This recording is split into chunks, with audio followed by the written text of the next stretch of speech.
Chapter 5. Good morning, Kathy. Hello, Shadow. The first I called to the lady in the bedroom, the second to her little black dog that greeted me excitedly at the door as I entered. Hi, sweetie, an elderly voice called back. How was your weekend? It was great. I went to the amusement park with Aaron and his little sister. Sounds like fun. I walked over to where she was lying in bed and gave her a hug. She's the sweetest kid ever. I can see why Aaron adores her so much. Kathy smiled, then handed me a mostly empty cup. Tell me about it after you get me a cup of coffee. Of course, I said, taking it from her and heading to the kitchen. Though I was lucky that I had most of my college tuition covered by scholarships, I still had rent, bills, and food to pay for.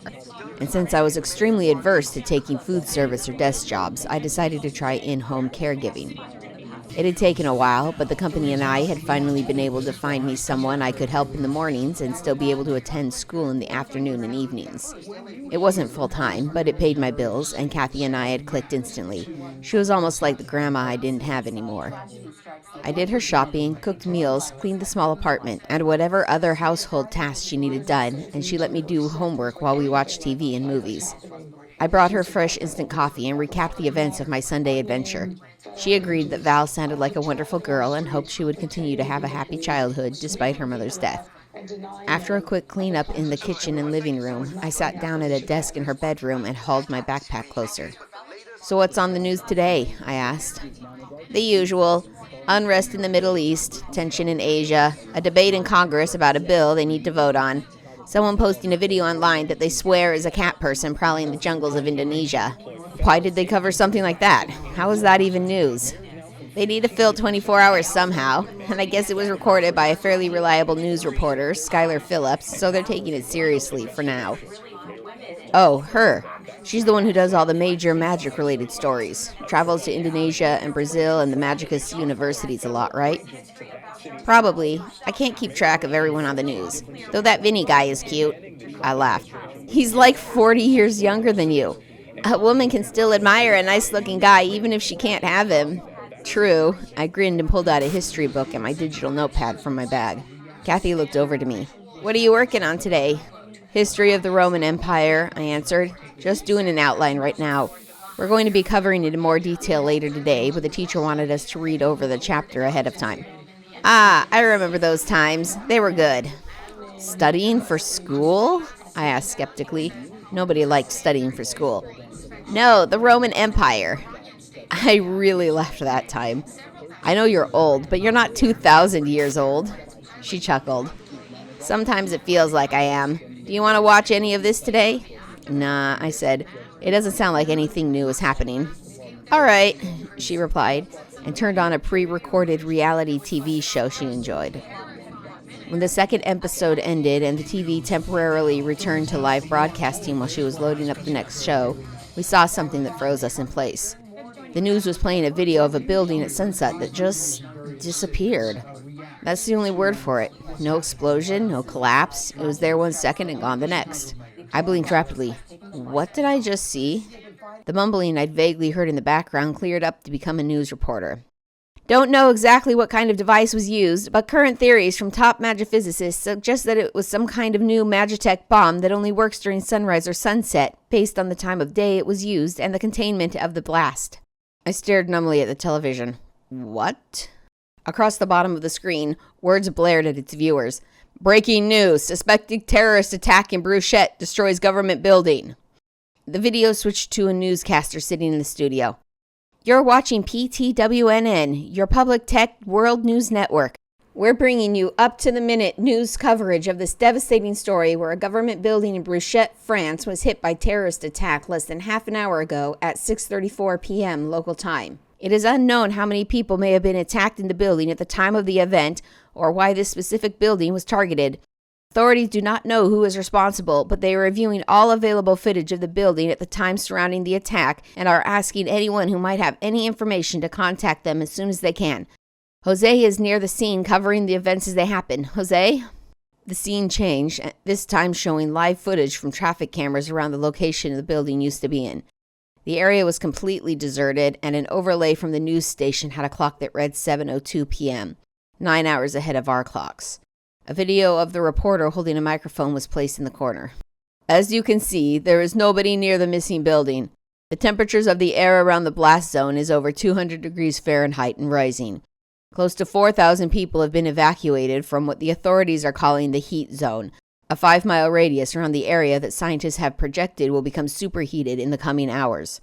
Fortunately, the attack was far enough from residential areas that most people are being allowed to stay in their homes for now. Due to the type of information and services the building supplied, there was staff working inside 24 hours a day. However, it is hoped that there are a limited number of casualties since the attack happened after standard working hours.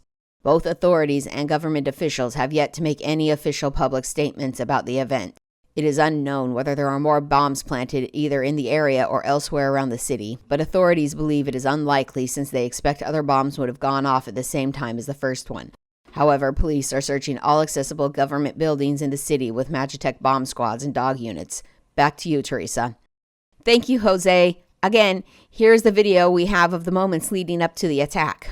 The image on the screen returned to the video we first saw.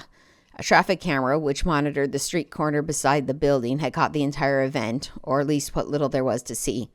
A person walked up to the door and paused, probably waiting for some kind of approval to enter. After a moment, the door opened and the person walked in. Seconds later, the building was gone, faster than the camera could catch.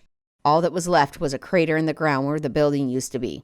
No dust, no debris, just a perfectly smooth rectangular hole, almost as if the ground had been flash melted. Then it replayed again in slow motion. This video was remotely retrieved by police shortly after the attack.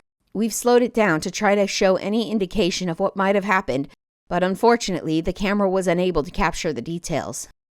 As she said it, the video played one frame where the building was there, then a blank white frame, and then the building was gone. They played it again at normal speed. People nearby said they didn't hear or see anything until the building had disappeared. Almost immediately afterwards, however, they noticed an intense heat that drove everyone out of the area. What kind of bomb doesn't make a sound? Kathy wondered aloud. What kind of bomb can make an entire building and all the people disappear without a trace, with such an exact area of effect? I pointed at the screen, where a live view of the site was showing again. It's the exact size of the building. Kathy shrugged. Well, I suppose we can at least be grateful it happened on the other side of the ocean. I guess, I muttered, frowning at the TV as the newscasters started interviewing famous magphysicists and public officials about the event. They all had the same answers. Nobody knew what kind of bomb or other device was used. Nobody knew what happened to the people inside the building, and nobody knew why it happened, when, and where it did. When we got tired of hearing the same things over and over about Bruchette, Kathy had me put in one of her Agatha Christie movies. I supposed she'd had enough of real life for the time and wanted a change, so she watched fictional murder mysteries while I continued to outline the history of the Roman Empire.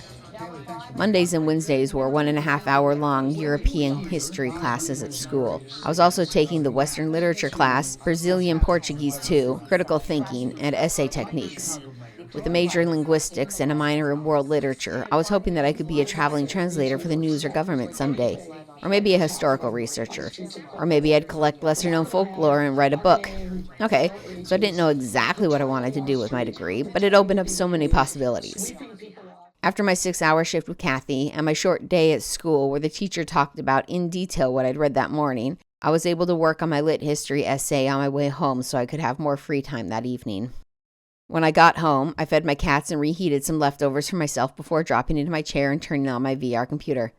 Shark, I typed on the virtual keyboard as soon as I was on. Shark, came the immediate reply. Sup, dude?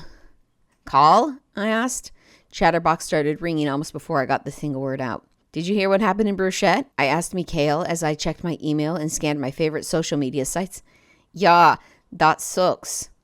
I grimaced and sighed. That's an understatement. What could have done something like that? A bomb? Well, yeah, but what kind of bomb? It made an entire building disappear, but no other damage around the area, and no sound of explosion or implosion or whatever it was. I don't know. I frowned. They say it might be a new kind of technology. Must be. Sometimes it was like pulling teeth to talk about anything with Mikhail, but when he did have an opinion, he had very strong feelings about it. People suck, he said after a moment of silence. Not everyone. Most people do. They don't care about other people, only what they want. They say they care, but they only do things if it helps themselves. Opinions on topics such as this. Again, not everybody is like that. I know a lot of people who care about others without needing to get something out of it. I know, you're like that. You care about other people. I felt my face get warm. That's what you do for a job, after all. So, how was work? Kathy is doing great. We were even able to go for a walk around the building today. Her hip is getting better every day. That's great. I closed my browser and started up Shakara. So are you ready to play? I don't have homework tonight and I really want to get to level 55 today. I'm already on, he laughed. Several hours later, Mikhail called a short break to our adventures. I'm starving. Need to grab some food. To kill time, I started sorting through my inventory, moving all the sellable loot to one side and the stuff I wanted to keep to the other. When he wasn't back after 5 minutes, I checked to make sure the call was still going. It was, and I sighed in exasperation. How long did it take to get some food? Or at least check back and let me know it would be a while. After another 5 minutes, I wandered off to find the nearest NPC to sell those previously separated items to. Then I began wandering around the area looking for hidden treasures.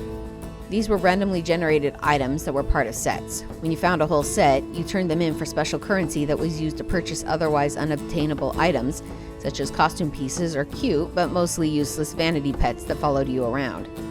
If you really saved up, there were some rare mounts available too. I was only a couple of turn-ins from purchasing the last item in the Neptune Siren set, a costume I'd been working towards for several weeks now. I found a couple of treasures, but none of the items were ones I was looking for. Still, I knew I could make a little money selling them in the game's auction house. You couldn't trade currency or purchased items from the treasure hunt, but you could sell the treasures you found if you didn't need them. I'd been wandering around for a good half hour, slowly growing more frustrated and worried at Mikhail's absence before I finally heard something on the other end of the call. Hi, said my favorite voice in the world. Unfortunately, I couldn't appreciate it much at the moment. Hi, I snapped. Where were you? He was immediately defensive. Lying down. My cat curled up on my lap and I didn't want to move him. And you couldn't get near enough to your computer to tell me. I could feel anger rising as well as jealousy. Yes, I was feeling jealous of a cat because it got Mikhail's attention when I wanted it. No, he replied, angry too now. It was across the room. So you chose your cat over me. It was about this point that I realized I was being unreasonable and should shut up and let it be. I was about to apologize when he said, and you choose work over me. You choose school over me. You choose sleep over me. I sat there with my mouth hanging open, trying to figure out how in the world I could reply to that. I need work. I need to go to school and sleep, but you know that. If I didn't have to, I might just stay here all day and play with you, but I can't, unlike you. That was when I knew I'd said too much. I'm going to bed, he snarled and hung up. Moments later, his character disconnected from the game. You just got up a couple hours ago, I mumbled to the empty room. I sighed heavily and tried not to beat myself up too hard for letting my anger get the better of me. 10 minutes later, I sent him an "I'm sorry" message. It wasn't actually unusual for us to get into fights like that. We both had short tempers and took things way too personally. I just hoped this would be a time he'd get over it sooner than later. I hated going to bed with an argument hanging over my head, but I didn't really have a choice. I could stay up and hope he would forgive me, or I could get a couple extra hours of sleep tonight. I decided on the sleep since it was the less stressful option.